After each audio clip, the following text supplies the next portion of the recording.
Hello and welcome to this video in the series about each of the new constituencies. For this video we'll look at one of the new constituencies in the West Midlands.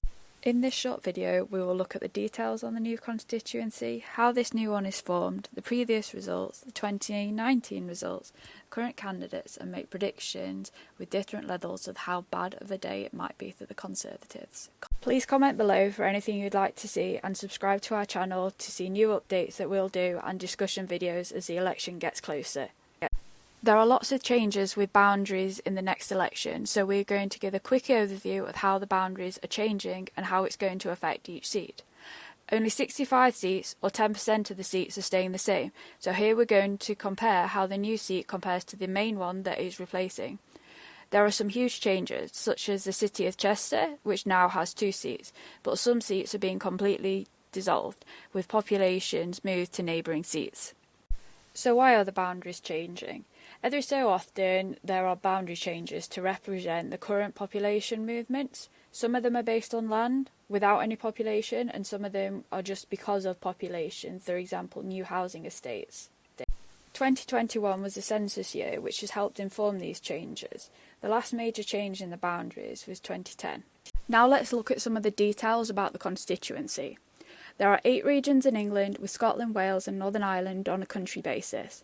There are 32 seats in Wales, 57 in Scotland, 18 in Northern Ireland and an average of 60 in each of the English regions. The population can vary hugely. The highest is nearly 152,000, which is in Birmingham Ladywood, while the lowest is less than 27,000, which is in the Western Isles of Scotland, which also has the lowest electorate at 21,000. The average population is 103,000 and the average electorate is 73,000. The largest area is the most northerly mainland seat, which is Caithness, which is nearly 12,000 kilometres squared, or approximately 100 times the size of Manchester.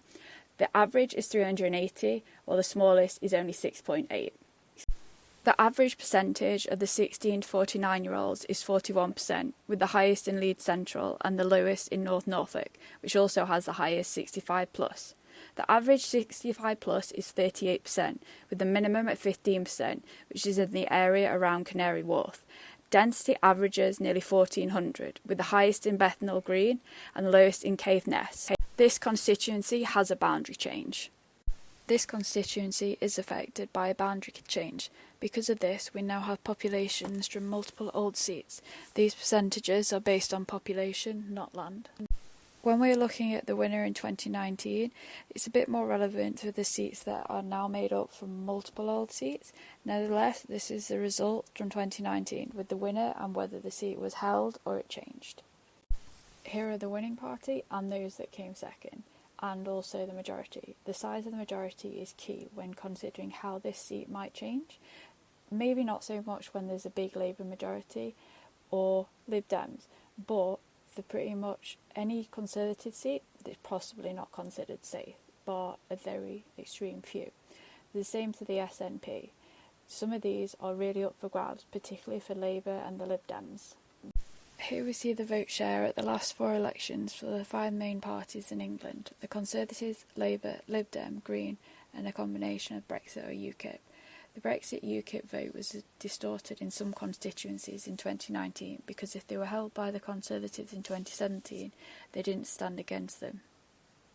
Nevertheless, we can see the changes that occurred throughout the different elections. This is a list of candidates that are on the ballot paper for this constituency. This is now a finalised list as the deadline to register as a candidate has passed. In these forecasts, we expect the seat to remain the same. Thank you for watching this video. We hope you learned a lot about the new constituencies. Please subscribe to our YouTube channel, follow us on Instagram and Twitter.